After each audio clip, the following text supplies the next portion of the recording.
ಆತ್ಮೀಯ ಕನ್ನಡ ಪಿಕ್ಚರ್ ವೀಕ್ಷಕರಿಗೆ ನಮಸ್ಕಾರ. ನಾನು Pallavi N Raj. Devil cinema, yes devil cinema ರಾಜ್ಯದಾದ್ಯಂತ ರಿಲೀಸ್ ಆಗಿ ಅಬ್ಬರಿಸ್ತಾ ಇದೆ. ಡಿ ಬಾಸ್ ರವರನ್ನ ಫ್ಯಾನ್ಸ್ ಕಣ್ತುಂಬಿಕೊಳ್ತಿದ್ದಾರೆ. ಸದ್ಯಕ್ಕೆ ನನ್ನ ಜೊತೆಗೆ ನಾನಿಂದು ಸದ್ಯಕ್ಕೆ ನರ್ತಕಿ ಥಿಯೇಟರ್ ನಲ್ಲಿದ್ದೀನಿ. ಸಿನಿಮಾದ ಡಿಒಪಿ ಆಗಿರುವಂತಹ ಸುಧಾಕರ್ ಸರ್ ನನ್ನ ಜೊತೆಗಿದ್ದಾರೆ. ಸೊ ಅವರು ಸಿನಿಮಾವನ್ನ ನೋಡಿದ್ರ ಹೇಗೆ ಅನ್ನಿಸ್ತು, ಈ ಒಂದು ಸಾಮ್ರಾಜ್ಯ ನೋಡಿ ಅವರಿಗೆ ಅನ್ನಿಸ್ತು. ಸೊ ಎಲ್ಲ ಮಾತನಾಡಿಸ್ತಾ ಹೋಗೋಣ. ಹಾಯ್ ಸರ್, ಹೇಗಿದೆ ಸರ್ ಫೀಲು? ಅದು ಎರಡು ಮಾತಲ್ಲಿ ನಿಜ ಹೇಳಕ್ಕಾಗಲ್ಲಮ್ಮ. ಸೊ ಅಷ್ಟು ಖುಷಿಯಾಗಿದ್ದೀನಿ, ಅಷ್ಟು ಹ್ಯಾಪಿ ಆಗಿದ್ದೀನಿ. ಸೊ ಒಬ್ಬೊಬ್ಬರು ಬಂದು ನಮ್ಮ ಬಾಸ್ ಹಿಂಗ್ ತೋರಿಸಿದಾರ ಅಂತ ಒಂದು ಕ್ರೆಡಿಟ್ ಕೊಡ್ತಿದಾರಲ್ಲ, ಅದಕ್ಕಿಂತ ಖುಷಿ ಇನ್ನೇನ್ ಬೇಕಮ್ಮ. ಸರ್, ನಾನು ಆಗ್ಲಿಂದ ನೋಡ್ತಾ ಇದ್ದೆ, ನಿಮ್ ಜೊತೆಗೆ ಒಂದಷ್ಟು ಜನ ಫೋಟೋ ತೆಗೆಸ್ಕೊಳ್ತಾ ಇದ್ರು. ಅವ್ರು ಹೇಳ್ತಾ ಇದ್ದಿದ್ ಒಂದೇ ಮಾತು, ನಿಮ್ ಜೊತೆಗೆ ಯಾರಿಲ್ಲ ಅಂತಂದ್ರು ನಾವು ನಿಮ್ ಜೊತೆಗೆ ಇರ್ತೀವಿ ಅನ್ನುವಂತಹ ಮಾತು. ಇಂತಹ ಮಾತುಗಳನ್ನೆಲ್ಲ ಈ ಸಂದರ್ಭಕ್ಕೆ, ಈ ಕ್ಷಣಕ್ಕೆ ಕೇಳಿದಾಗ ಏನ್ ಅನ್ಸುತ್ತೆ ಸರ್? ಅಲ್ಲ, ಇವಾಗ ಅಭಿಮಾನಿಗಳೆಲ್ಲ ಏನಂತಾರೆ ಸರ್, ನೀವು ನಾವು ನಮ್ಮ ಜೊತೆ ಇರ್ತೀವಿ ಅಂತ. ನಾನು ಕೂಡ ನಮ್ಮ ಬಾಸ್ ಅಭಿಮಾನಿನೇ. ಸೊ ಅಭಿಮಾನಿ ಅಂದ್ರೆ ನನ್ಗೆ ಅವ್ರ ದೊಡ್ಡ ಫ್ಯಾನ್. ನಾನು ಆಕ್ಚುಲಿ ನಾನು ಸಿನಿಮಾಗೆ ಬರೋಕ್ಕಿಂತ ಮುಂಚೆಯಿಂದಾನು ಕೂಡ ನಾನು ಅವ್ರಿಗೆಲ್ಲ ಸಖತ್ ಫ್ಯಾನ್. ನಾನು ಸಿನಿಮಾಗೆ ಬರೋಕ್ಕಿಂತ ಮುಂಚೆ ಅಂದ್ರೆ ಸಿನಿಮಾಗೆ ಬಂದ ಮೇಲೆ ನಿಜ ನಾವೆಲ್ಲ ಸಿನಿಮಾ ಮಾಡ್ತೀವ, ನಮ್ಮ ಬಾಸ್ ಅವ್ರನ್ನ ನಾವು ಟಚ್ ಮಾಡ್ತೀವ ಅನ್ನೋ ಒಂದು ಇದರಲ್ಲಿರ್ಬೇಕಾದ್ರೆ ನಾನು ಫಸ್ಟ್ ಅವಕಾಶ ಬಂದಿದೆ, ನನಗೆ ಚೌಕಾಂದಿದೆ. ಅದನ್ನ ಬಾಸೆ ಹೇಳಿದ್ದು, ಅದೊಂದು ಪೋರ್ಷನ್ ಇದ್ದ ಮನೆ ನೀನೇ ಮಾಡೋ ಅಂತ. ಆಕ್ಚುಲಿ ಅದು ಬೇರೆ ಕ್ಯಾಮ್ರಾಮನ್ ಇದ್ದಿದ್ದು. ಸೊ ಅದು ನನಗೆ ಬಂದಾಗ ನಾವು ಅದು ಕ್ಯಾಮ್ರಾ ವರ್ಕ್ ಅಂದ್ರೆ ಅವರು ಇಷ್ಟಪಟ್ಟು ಅದಾದ್ಮೇಲೆ ನಾನು ನೆಕ್ಸ್ಟ್ ಸಿನಿಮಾ ಮಾಡು ಅಂತ ಅಂದ್ಬಿಟ್ಟು ನನಗೆ ಕೊಟ್ಟಿದ್ದ ಪಿಕ್ಚರ್ ರಾಬರ್ಟ್. ಸೊ ಸತತವಾಗಿ ನಾನು 4 ಸಿನಿಮಾ ಅವ್ರ ಜೊತೆ ಮಾಡ್ಕೊಂಡ್ ಬಂದಿದ್ದೀನಿ. ನನಗೆ ಬಹಳಷ್ಟು ಖುಷಿ ಇದೆ ಅವ್ರ ಮೇಲೆ. ಏನಂತಂದ್ರೆ ಪ್ರತಿ ಸಿನಿಮಾ ಮುಗಿತಿದ್ದಂಗೆನೆ ಮನೆ ನೆಕ್ಸ್ಟ್ ಸಿನಿಮಾ ಮಾಡು ಅಂತಾರಲ್ಲ. ಸೊ ವೆರಿ ಕಂಫರ್ಟಬಲ್ ನನಗೆ ಅವರು. ಸೊ ನಾನು ಅಷ್ಟೇ ಶೂಟಿಂಗ್ ಟೈಮಲ್ಲಿ ಕೂಡ ಅವ್ನು ಕಂಫರ್ಟಬಲ್ ಎಷ್ಟು ನನಗೆ ನಮ್ಮ ಕೈಯಿಂದ ಆಗುತ್ತೋ ಅಷ್ಟು ಕಂಫರ್ಟಬಲ್. ಅಂದ್ರೆ ಕಂಫರ್ಟಬಲ್ ಇನ್ನ ನಾನು ಸ್ಕ್ರೀನ್ ಮೇಲೆ ಅವ್ರು ನಂಗೆ ತೋರಿಸ್ಬೇಕು ಅನ್ನೋದು ತುಂಬಾ ನಾನು ಪರ್ಸನಲ್ ನಾನು ಸಖತ್ ಹೋಮ್ವರ್ಕ್ ಮಾಡ್ತೀನಿ. ಅವ್ರನ್ನ ಅಷ್ಟು ಹಂಗೆ ತೋರಿಸ್ಬೇಕು ಅಂತಾನೆ ನಾನು ವರ್ಕ್ ಮಾಡಿ. ಇಮ್ಯಾಜಿನೇಷನ್ ಅಲ್ಲ, ಸೀನ್ ಅಂತ ಹೇಳಿದಾಗ ನಾಳೆ ಅವ್ರನ್ನ ಯಾವ ರೀತಿ ತೋರಿಸ್ಬೇಕು, ಏನ್ ಮಾಡ್ಬೇಕು ಅನ್ನೋದಿದೆಯಲ್ಲ, ದಟ್ ಇಸ್ ಮೈ ಒಂದು ಇದು ಅವ್ರ ತೋರಿಸ್ಬೇಕು ಅನ್ನೋದು.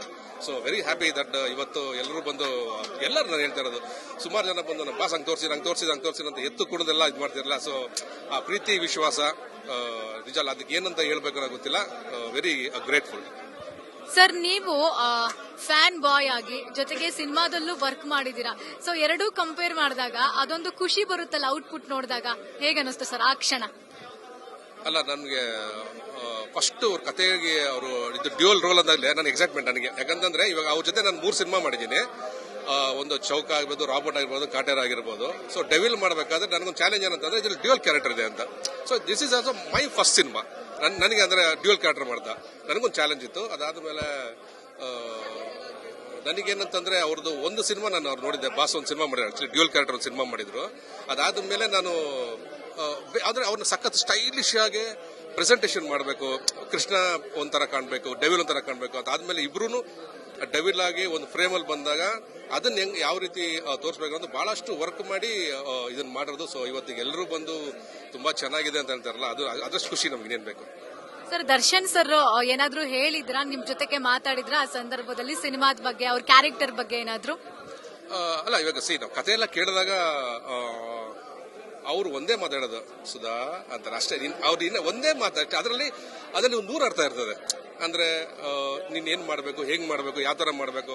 ಅದಾದ್ಮೇಲೆ ನಾನು ಶೂಟಿಂಗ್ ಟೈಮಲ್ಲಿ ಅಷ್ಟೇ ಅವರು ತುಂಬಾ ಗಮನಿಸ್ತಾ ಇರ್ತಾರೆ. ಅಂದ್ರೆ ನಾವು ಕೆಲಸ ಮಾಡ್ಬೇಕಾದ್ರೆ ಒಬ್ಬ ಕ್ಯಾಮ್ರಾಮನ್ ಏನ್ ಮಾಡ್ತಿದ್ದಾನೆ, ಯಾವ ತರ ಮಾಡ್ತಿದ್ದಾನೆ. ಯಾಕಂದ್ರೆ ಅವರು ಕೂಡ ಅಲ್ಲಿಂದನೇ ಬಂದಿದ್ದಾರ, ಅಂದ್ರೆ ಒಬ್ಬ ಟೆಕ್ನಿಷಿಯನ್ ಆಗಿ ಬಂದಿದೆ ಅಲ್ವಾ. ಸೊ ಅವ್ರಿಗೆ ಒಂದು ಟೆಕ್ನಿಷಿಯನ್ ಅಂದ್ರೆ ಅಷ್ಟು ಅವ್ರಿಗೆ ಪ್ರೀತಿ, ಅವ್ರಿಗೆ ಜಾಸ್ತಿ ಅವ್ರಿಗೆ.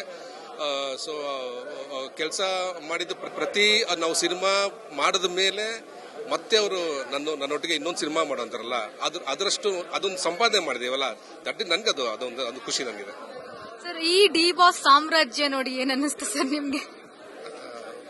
ಒಂದು ಏನಂದ್ರೆ ನನ್ಗೆ ಅವಾಗಿಂದ ಅಷ್ಟೇ ಅವ್ರಿಗೆ ಏನಂತ ಒಂದು ಕಲ್ಟ್ ಒಂದು ಫ್ಯಾನ್ ಬೇಸ್ ನಾನಂತ ನೋಡಿಲ್ಲ.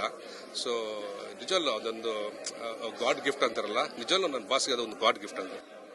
ಸರ್, ಅಂದ್ರೆ ಇವತ್ತು ಸಿನಿಮಾ ರಿಲೀಸ್ ಆಗುತ್ತೆ ಅಂತಂದ್ರೆ ಇವತ್ತು ಸಿನಿಮಾ ರಿಲೀಸ್ ಅಂದ್ರೆ 1 ತಿಂಗಳಿನಿಂದನೇ ಸ್ಟಾರ್ಟ್ ಮಾಡ್ಕೊಂಡ್ಬಿಟ್ಟಿದ್ರು. ಎಲ್ಲಾ ಥಿಯೇಟರ್ಗಳಲ್ಲೂ ಕಟೌಟ್ ಆಗಿರಬಹುದು, ಅವ್ರ ಬ್ಯಾನರ್ ಗಳು ಹಾಕ್ಸೋದಾಗಿರ್ಬಹುದು, ಹಾರ ಆಗಿರಬಹುದು. ಲೈಕ್ ಇದನ್ನೆಲ್ಲ ನೋಡಿದಾಗ ಅದಕ್ಕೆ ಬೆಲೆ ಕಟ್ಟಕ್ ಸಾಧ್ಯ ಇಲ್ಲ ಅಲ್ವಾ? 101% ಇಲ್ಲ. ನನಗೆ ಕ್ವಶನ್ ಅರ್ಥ ಆಗಿಲ್ಲ. ಅಂದ್ರೆ ಸಿನಿಮಾ ಇವತ್ತು ರಿಲೀಸ್ ಅಂತಂದ್ರೆ ಒಂದ್ ತಿಂಗಳಿನಿಂದಲೇ ಅದಕ್ಕೆ ಏನೇನ್ ಬೇಕು ಸಿದ್ಧತೆಗಳನ್ನ ಮಾಡ್ಕೊಳ್ತಾ ಇದ್ರು.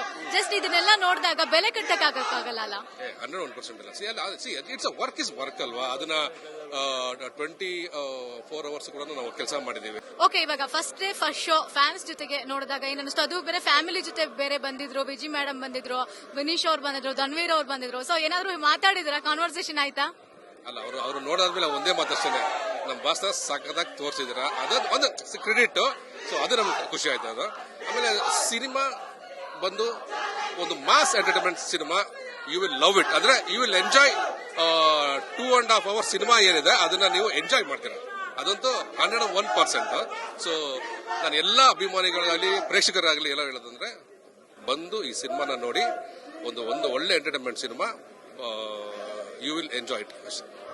ಸರ್, ಇನ್ನು ಸಿನಿಮಾ ಬಗ್ಗೆ ಮಾತಾಡೋದಾದ್ರೆ, ಅಂದ್ರೆ ದರ್ಶನ್ ಸರ್ನ 2 ಶೇಡ್ ನಲ್ಲಿ ತೋರಿಸಬೇಕಾದ್ರೆ ಏನಾದ್ರೂ ಚಾಲೆಂಜ್ ಅಂತ ಏನಾದ್ರು ಅನಿಸ್ತಾ? ಹಾಗೇನೆ ಅವರ ಡೆವಿಲ್ ಶೇಡ್ ಒಂದ್ ಸ್ವಲ್ಪ ತುಂಬಾ ಸ್ಟೈಲಿಶ್ ಆಗಿದೆ. ಈಗ ನಾವು ಪೊರ್ಕಿ ಆ ಟೈಮಲ್ಲಿ ಹೇಗಿದೆ, ಲೈಕ್ ಅದೇ ತರ ನೋಡ್ದಂಗ್ ನನಗಂತೂ ಅನ್ನಿಸ್ತು. ಸೊ ಚಾಲೆಂಜ್ ಅಂತ ನಿಮಗೆ ಏನಾದ್ರು ಅನ್ನಿಸ್ತಾ? ಅಲ್ಲ, 101% ಅದು ಚಾಲೆಂಜ್. ಈಗ ನಿಮ್ಗೆ ಡ್ಯೂಯಲ್ ರೋಲ್ ಮಾಡೋದು ತುಂಬಾ ಈಸಿ ಅಲ್ಲ. ಅದು ಏನೇ ಟೆಕ್ನಿಕಲಿ ಇದ್ರೂ ಕೂಡ, ಏನೇ ಇದ್ರೂ ಕೂಡ ಸ್ವಲ್ಪ ಕಷ್ಟನೇ ಅದು ನಾವು ಮಾಡೋದು. ಯಾಕಂತಂದ್ರೆ ಅಲ್ಲಿ ಎಲ್ಲಾನು ಮೇನ್ ಬಂದು ಯಾರು ಮಾಡ್ತಿದಾರಲ್ಲ ಅವರು ಸಖತ್ ಚಾಲೆಂಜ್. ಅದು ಏನಂತಂದ್ರೆ ಈ ಕ್ಯಾರೆಕ್ಟರ್ನು ಮಾಡಬೇಕು, ಅದಾದ್ಮೇಲೆ ಮತ್ತೆ ಎಲ್ಲ ಕಾಸ್ಟ್ಯೂಮ್ ಎಲ್ಲ ಚೇಂಜ್ ಮಾಡಬೇಕು, ನಾವು ಆ ಕ್ಯಾರೆಕ್ಟರ್ ಮಾಡಬೇಕು. So it is a challenge ಅದು. ಯಾಕಂದ್ರೆ ಯಾವುದೂ ತುಂಬಾ ಈಸಿ ಅಲ್ಲ. ಸೊ ಅದನ್ನೆಲ್ಲ ಮಾಡ್ಕೊಂಡು ಬಂದ ಮೇಲೆ ನಾವು ಲಾಸ್ಟ್ ಔಟ್ಪುಟ್ ನೋಡ್ತೀವಲ್ಲ, ಅವಾಗ ಖುಷಿ ಒಂದು ಕೊಡೋದಲ್ಲ, ಅಷ್ಟೇ ಸರ್. ಸಿನಿಮಾ ನೋಡಿದಂತಹ ಫ್ಯಾನ್ಸ್ಗಳು ನಾನು ಕೇಳಿಸ್ಕೊಂಡಿದ್ವು ಒಂದಷ್ಟು. ಸರ್, ನಮ್ಮ ಬಾಸ್ನ ತುಂಬಾ ಚೆನ್ನಾಗಿ ತೋರಿಸಿದಿರಾ, thank you so much. Like ಈ ಒಂದಷ್ಟು ಮಾತುಗಳನ್ನ ಕೇಳಿಸ್ಕೊಂಡಾಗ ನಿಮಗೆ ಏನ್ ಅನ್ಸುತ್ತೆ?